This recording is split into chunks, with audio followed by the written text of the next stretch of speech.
Sí. Bueno, estoy en el proceso de calificar los parciales y los quizzes, bueno, todo. Entonces, en el transcurso de la semana les socializo las notas por Teams y en la próxima reunión el viernes eh, les muestro cómo soluciona el parcial y las demás actividades que se desarrollaron en el segundo corte. ¿Listo? Espero que mañana ya tengan la nota. Yo estoy calificando. Ya me faltan solo algunos grupos. Entonces, mañana o en el transcurso de la semana tendré ya las notas. Sí, la misma metodología del corte anterior, ¿no? Por Teams yo les hago las observaciones y ustedes deben estar pendientes allí de leer y también les envío el solucionario del parcial por aquí, por el grupo, un documento, un formato PDF. Envío el solucionario para que ustedes comparen y tengan pues esas herramientas para saber en qué estuvieron mal. Esa es la metodología que se aplicó el corte anterior y que continúa. Bueno, entonces, por ahorita vamos a dejar quietas las integrales dobles y triples y vamos a introducir estos conceptos que más adelante nos permitirán estudiar otro tipo de integrales, ¿no? Como integrales de línea o integrales de flujo. Pero antes de llegar allá, pues analicemos estos conceptos. Y la idea de hoy es estudiar esto que dice aquí, que es un campo vectorial, qué quiere decir que sea conservativo, cuál es el rotacional y la divergencia de un campo, ¿no? Vamos a estudiar estos conceptos hoy. Aprovechando que, bueno, tenemos que intentar avanzar un poco más hoy, porque el próximo lunes es festivo. Y prácticamente ya este tercer corte es el más rápido. En términos de clases también hay menos clases. Estamos pues en la recta final del curso. Bueno, entonces, nosotros hasta el momento hemos estudiado funciones escalares, ¿no? Nos hemos centrado en el estudio de funciones que van de R2 o de subconjuntos de R2 en los números reales, ¿no? Porque nosotros, sí, consideramos funciones de dos variables. Pueden estar definidas en R2. Recuerden que R2 es una forma de notar el plano cartesiano en R. Es decir, que consideramos una función que a cada puntico aquí XY le asigna un número, ¿no? Y ese número real lo denotamos f de xy. Y son todas las funciones que hemos estudiado hasta ahorita. Por ejemplo, un caso concreto sería x por y, ¿no? O sea que al par ordenado xy le asigno un número, ¿no? Esas son funciones escalares. Listo. Es lo que hemos tratado hasta ahora. Luego podemos considerar otro tipo de funciones, ¿no? Y son las funciones vectoriales. Listo. Las vamos a anotar con la letra F mayúscula. Sí. Entonces ellas toman un punto. No tiene que ser todo el plano, ¿no? Todo puede ser un subconjunto del plano. O llamémoslo, una región R que está contenida en el plano. Que el plano, recuerden que lo denotamos así, R2. Y le asigna otro punto en R2. ¿Sí? Miren la diferencia. Aquí a un punto en R2 le asigno un número real. Aquí a un punto le asigno otro punto, o más bien, puedo dejarlo así si quiero, pero vamos a entender este punto como un vector, ¿sí? Entonces, más bien puedo decir que al punto XY, por medio de esta F, le asigno el vector F mayúscula de XY. ¿Listo? ¿Y cómo es que funciona esto? Pero esto es una función vectorial, ¿no? ¿Cómo funciona? Entonces veamos. Esto es una función vectorial. Como aquí. Función vectorial. Entonces pensemos en una función vectorial.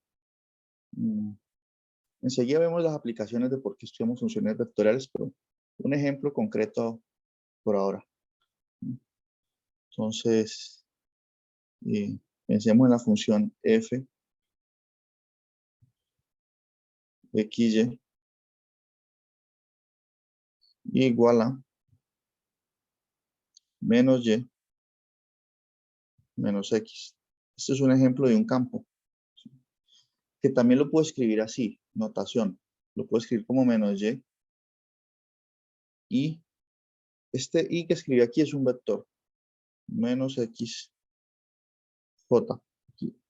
Los que ya vieron álgebra lineal, o bueno, no necesariamente en álgebra lineal, pero digamos que es común que al vector, el vector y sea el vector, puede ser fila o columna, coloquémoslo como columna, o no, más bien como fila. El vector y es el vector cuyos componentes son el 1 y el 0. Y el vector j es aquel cuyos componentes son el 0 y el 1. ¿Sí? Y el 1. Resulta que estos vectores determinan una base para el espacio de 2 dimensiones. Determinan una base para R2. ¿Sí? Son vectores ortogonales. ¿Sí? O más bien se dice en la literatura que son ortonormales, porque son ortogonales y tienen norma 1, los dos. Ortogonales, ¿qué quiere decir? Que el producto punto de I con J es 0. Cuando el producto punto entre dos vectores es 0, quiere decir que son perpendiculares. Aquí uno apunta así y el otro así. O sea que la proyección de un vector sobre otro es 0. Son perpendiculares. Entonces, estos vectorcitos forman una base. Entonces, yo también puedo escribir el punto menos x menos y así. Menos y menos xj. Listo. Y entonces este campo, ¿cómo lo podría visualizar? Que he hecho una definición, pero no es claro cómo puedo graficar eso, cómo puedo tener una idea más clara de lo que está sucediendo. Entonces pensemos en lo siguiente, en el plano. Evaluemos nuestro campo, por ejemplo, en el punto 1, 1. Entonces, f en el punto 1, 1. ¿Qué vector me arroja o qué me da? Pues en este caso, x vale 1, y vale 1, entonces esto iría al punto menos 1, menos 1. ¿Y esto qué sería entonces? Analicémoslo con más cuidado. Primero grafiquemos este punto, 1, 1, que está por aquí. Y nos ubicamos aquí. Marquemos este punto 1, 1.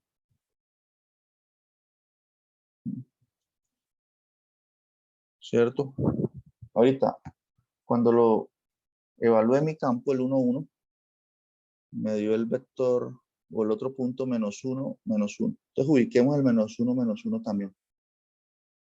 Menos 1 por acá.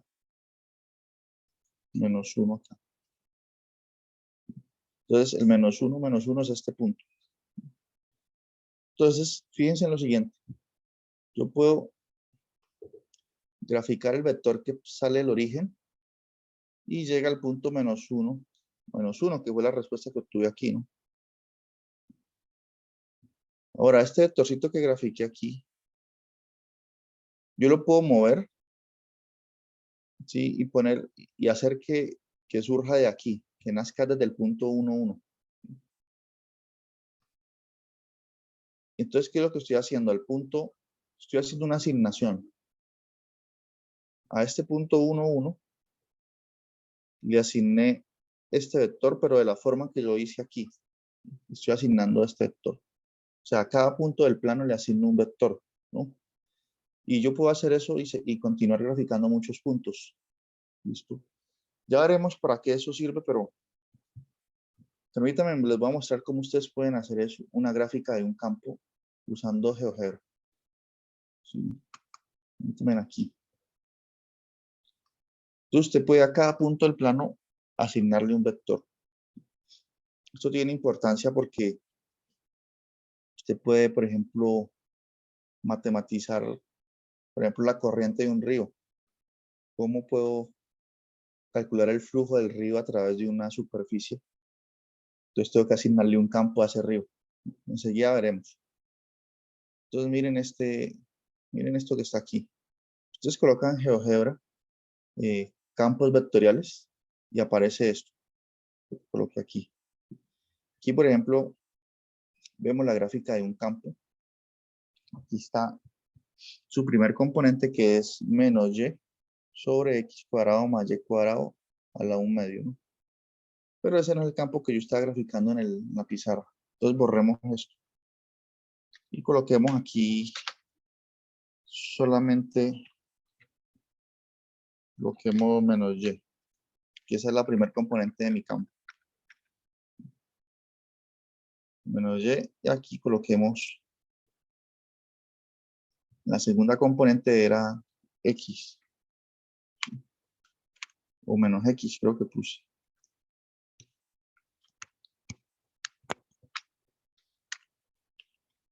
Entonces ahí esperamos a ver que cargue.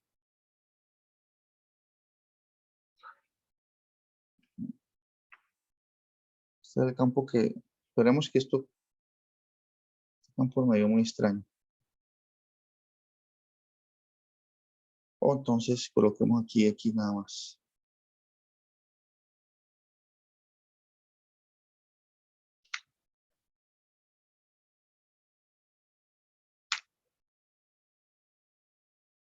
No hay un campo muy bonito, ¿no? Coloquemos x en la segunda componente, ahí sí me da más bonito. Miren que me dio como una especie de remolino. ¿Sí? Aquí yo puedo disminuir el número de vectores que aparecen.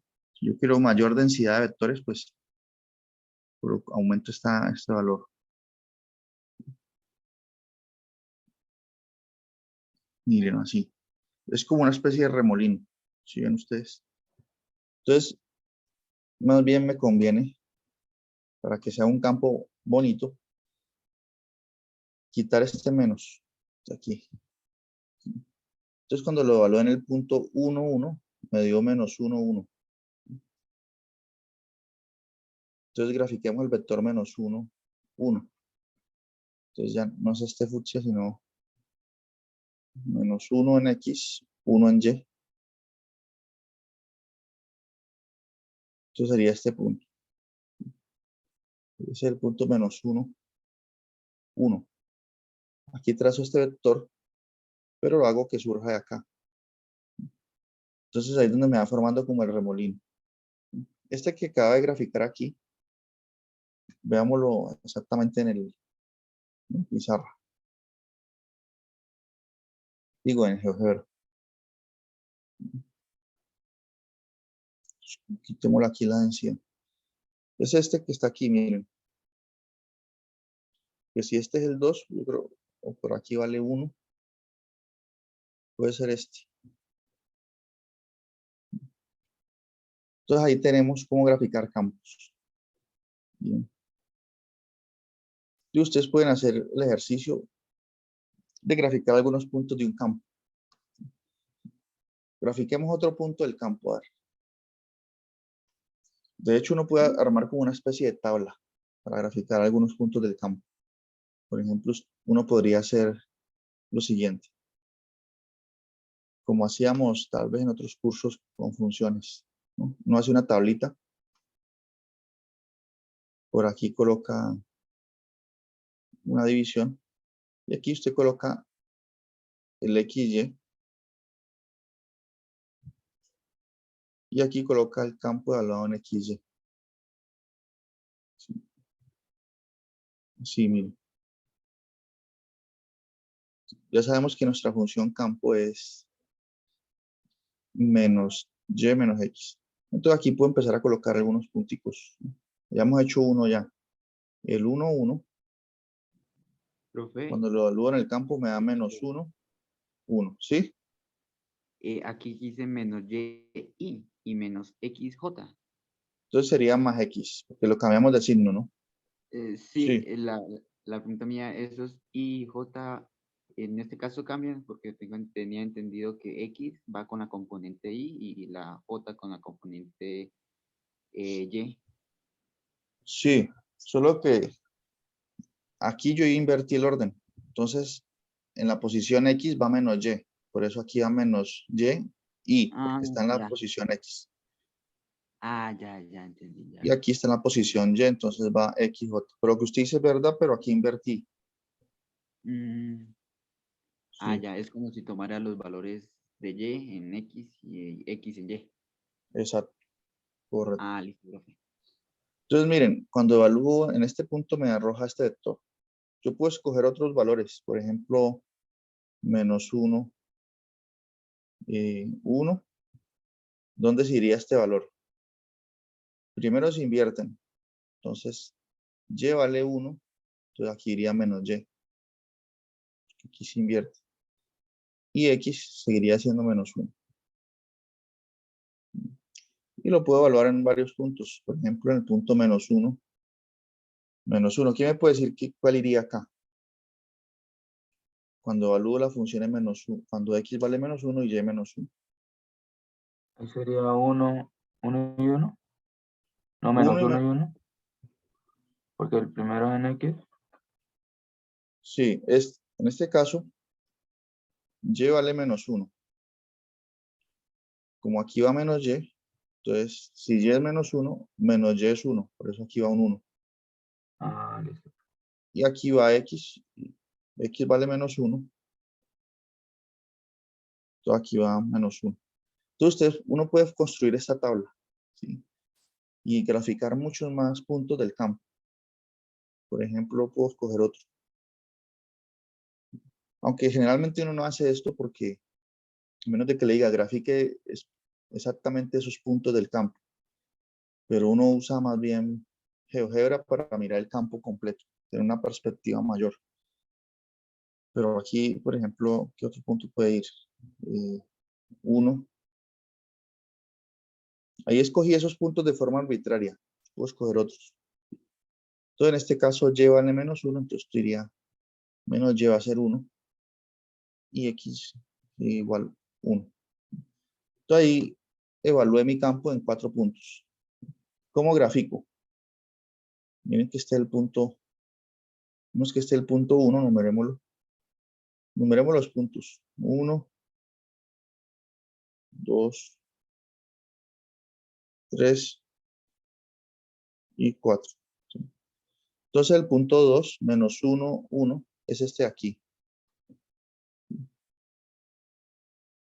¿Cómo grafico el vector asociado a este punto? A este punto hay que asociarle un vector.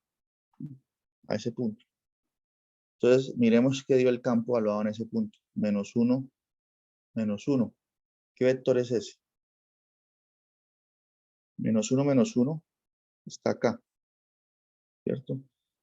Entonces a este punto tenemos que asociarle este vector. Lo muevo y lo pongo allí. Análogamente, al punto menos 1, mira el punto 3 aquí, se le asoció el vector 1, menos 1. 1 en X, menos 1 en Y. Entonces 1 en X, menos 1 en Y. Es este punto. Ese es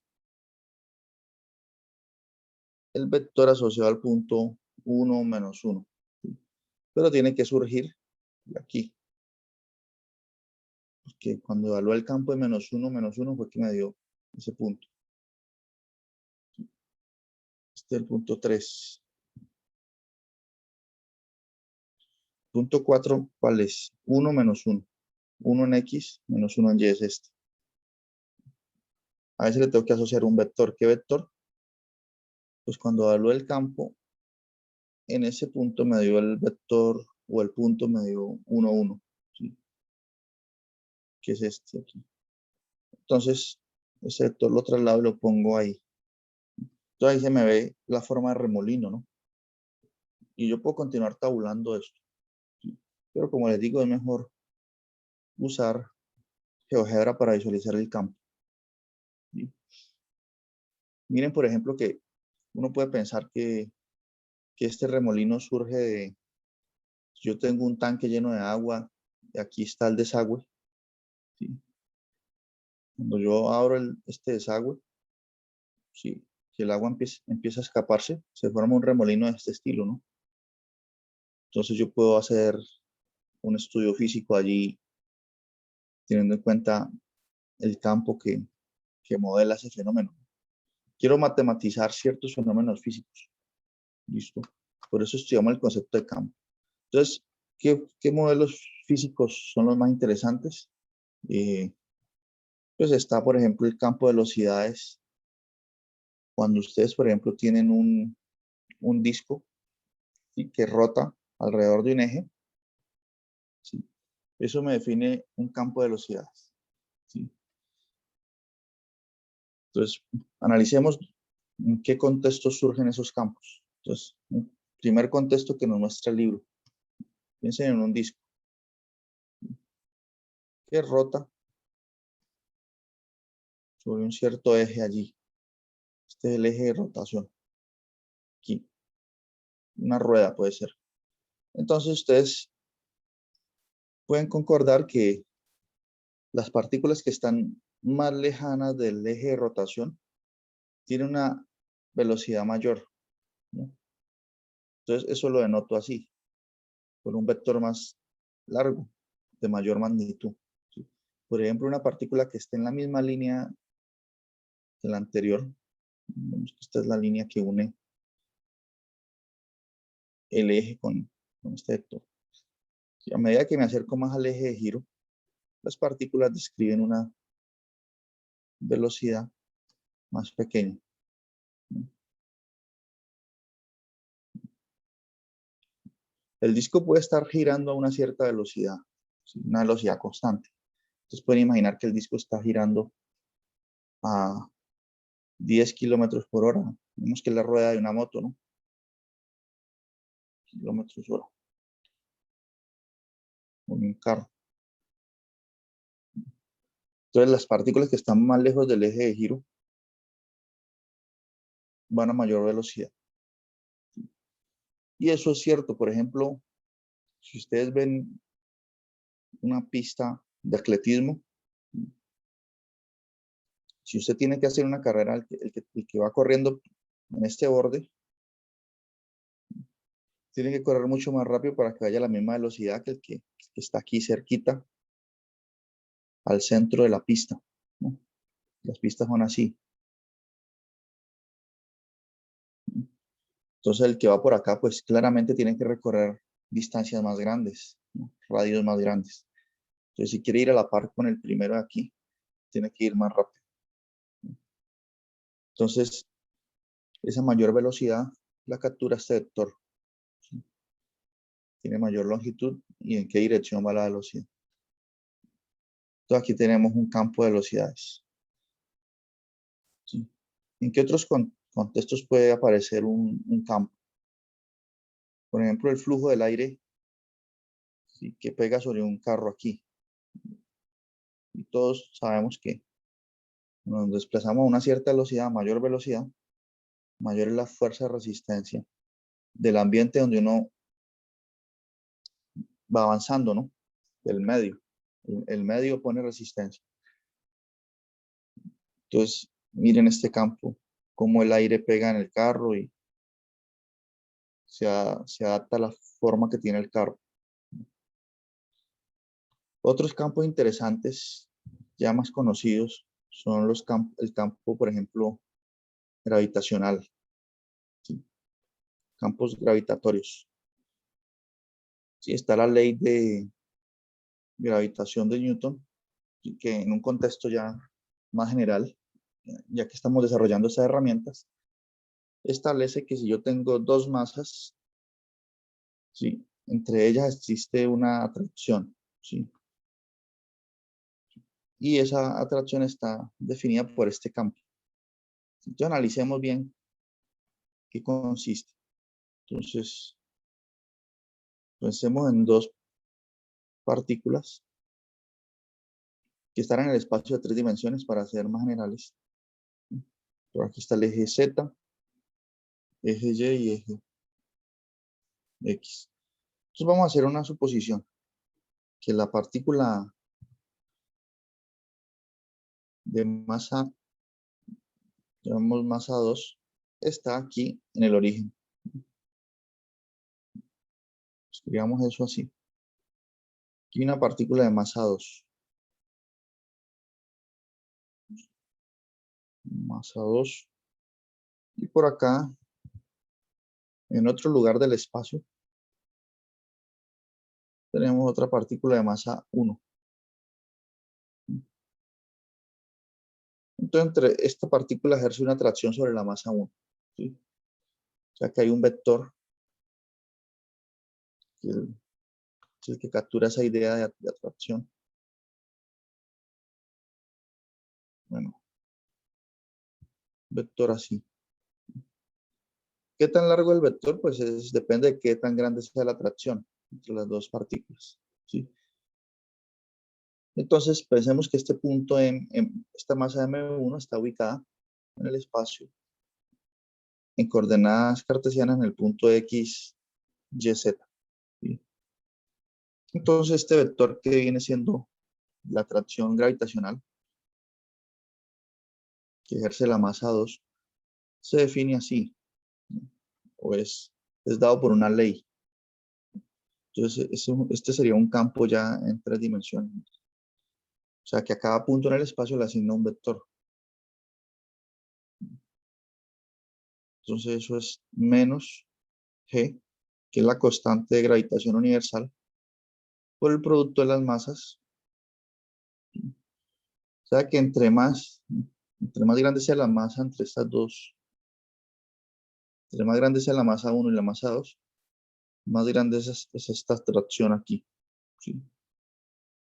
Sobre, aquí aparece X al cuadrado más Y al cuadrado más Z al cuadrado, ¿no? Que en el colegio de pronto uno la veía como la distancia al cuadrado entre las dos partículas. Porque si usted se fija, la masa 1 está a qué distancia del origen de la masa 2. Pues es la norma de este vector. La norma de este vector es, o sea, el módulo, que lo denotan así, el vector X, Y, Z, o del punto X, Y, Z. Lo podemos pensar como un vector. Es que un punto en el plano, usted lo puede interpretar de dos formas. Está el punto, o si quiere, usted lanza una flechita del origen al punto y lo puede ver como un vector también. Tiene las dos interpretaciones. Entonces, el módulo de ese vector, por definición, es la raíz de la suma de sus componentes al cuadrado.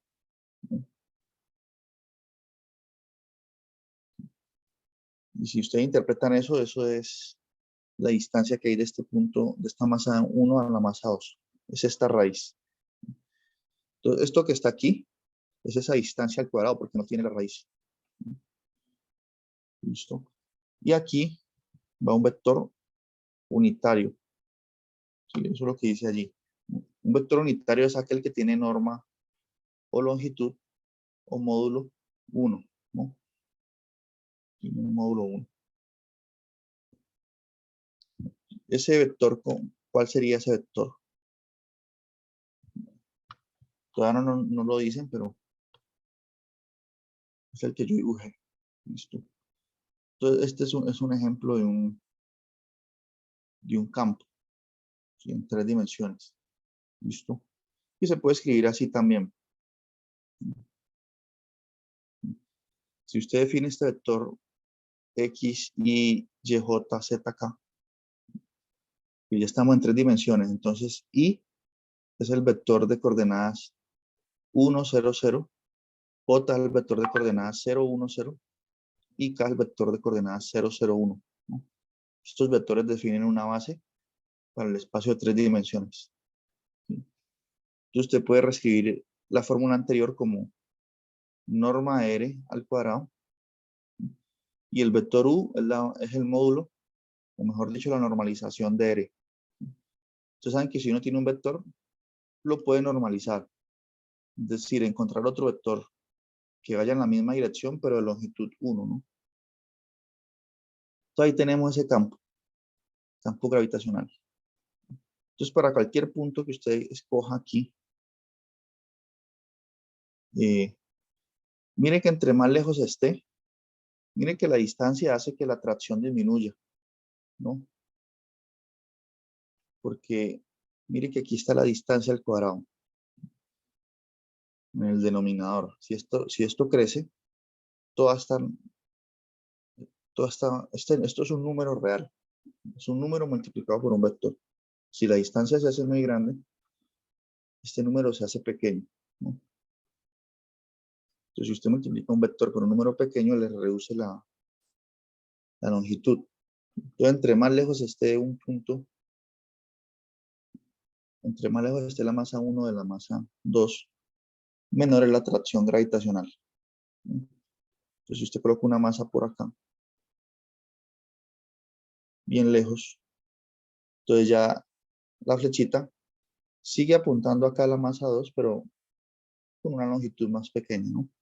Y si usted está muy cerca, pues la longitud más grande. Pero siempre apunta hacia acá.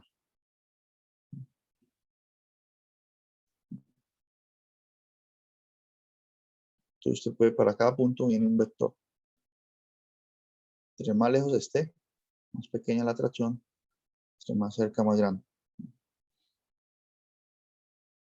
¿Qué es este campo que vemos aquí? Mírenlo aquí. Miren que estos puntos que están más cerca, la flechita más grande indicando eso, ¿no? Entonces así, ahí tenemos algunos ejemplos. También existe otro ejemplo clásico que es el de la ley de Coulomb, ¿no? Que las sobrecargas eléctricas. ¿Listo?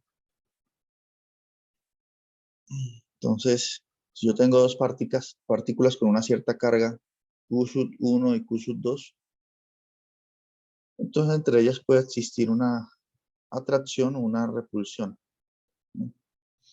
Depende, si las cargas son de signos opuestos, pues las partículas se atraen, y si son de signos iguales, se repelen. ¿Listo? Y la estructura de ese campo es semejante a la de la ley gravitacional. Que miren, que aparece la constante C de Coulomb, el producto de las cargas. Antes aparecía el producto de las masas. Ahorita el producto de las cargas. Y va ponderado por la distancia al cuadrado entre las dos cargas, ¿no? Entonces, si las cargas son opuestas, este producto aquí da negativo. Da -1. Parece un menos aquí. Entonces, si las cargas son opuestas, el vectorcito busca, partiendo de la carga Q1, va hacia la carga Q2. Y si son iguales, la flechita va en otra dirección, en dirección opuesta. Bueno, entonces esos son algunos ejemplos de campos. Este es el campo con el que empezamos hoy. Un campo en dos variables. Listo. Y aquí está la tabulación que hicimos nosotros. Listo, entonces ya lo vimos. Aquí aparece otro campo. Dice dibujo de un campo vectorial. Entonces está el campo de SXY más YJ. No estamos especialmente interesados en dibujar campos. ¿Listo? Porque simplemente podemos usar la graficadora. ¿Bien? Por ejemplo, aquí podemos graficar ese campo que aparece ahí. Simplemente cambiamos aquí. Pues coloquemos, decía 2xy más yj. Entonces,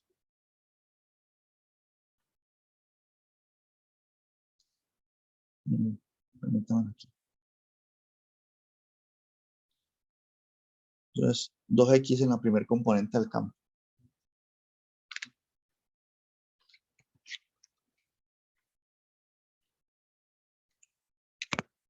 Más yj.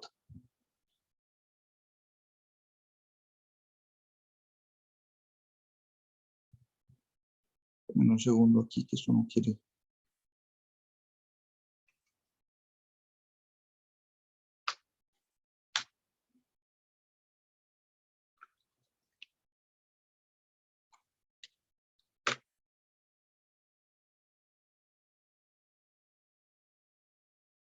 Vamos a ver qué arroja este campo.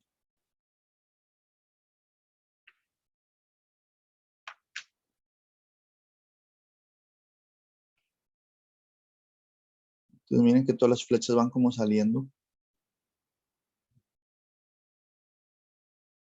Uno aquí puede controlar también qué parte del plano se ve el campo. Aquí se ve en el cuadrado de menos 10 a 10 en X y de menos 10 a 10 en Y. Puedo cambiar esto también.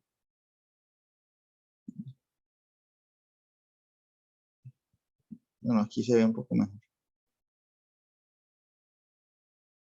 Sí, aunque el análisis que hace el libro es más detallado porque miren el argumento que ellos usan. Dicen, bueno, ellos primero buscan una especie de curva de nivel, ¿no? Sí. O sea, como este campo es un vector, el campo lo tenemos que interpretar como un vector. F de XY es un vector. Y tengo derecho a calcular el módulo de ese vector. Los vectores tienen longitud. Entonces, en este caso, el vector, ¿cuál es el vector? El vector es 2x, y. Lo voy a escribir así, una notación más popular, pues, conocida. ¿Cuál es el módulo de este vector?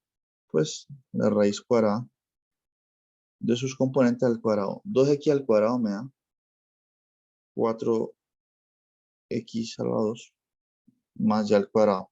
¿Sí? Este es el módulo del campo. Entonces yo quiero saber cuáles son los puntos del plano donde este vector tiene cierta longitud C. Entonces, si yo hago unas cuentas y organizo esa ecuación que me quedó allí, por ejemplo, si escojo C igual a 1, quiero saber cuáles son los puntos en el plano donde el vector tiene longitud 1. Entonces me queda esta ecuación, que es la de una elipse. Entonces, ¿qué quiere decir eso? Que sobre la elipse de radio 1, achatada de forma vertical, por ejemplo esta, todos los vectores tienen longitud 1. Y a medida que aumento el C, pues obtengo otras elipses donde todos los vectores surgen de un punto de la elipse